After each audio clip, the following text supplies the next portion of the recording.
దయ్యాలు వచ్చి వేదాల్లో లేచినట్టుందా? మరి టూ మచ్ ఇది.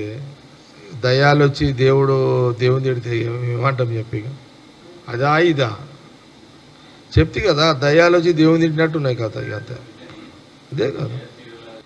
నేనేమంటున్నా అంటే వాళ్ళ కేసీఆర్ కుటుంబ పంచాయతీ ఎంతో తెలుస్తలేదు. సరే, వాళ్ళ పంచాయతీ వాళ్ళ ఇష్టం, వాళ్ళ పంచాయతీ వాళ్ళ ఇష్టం.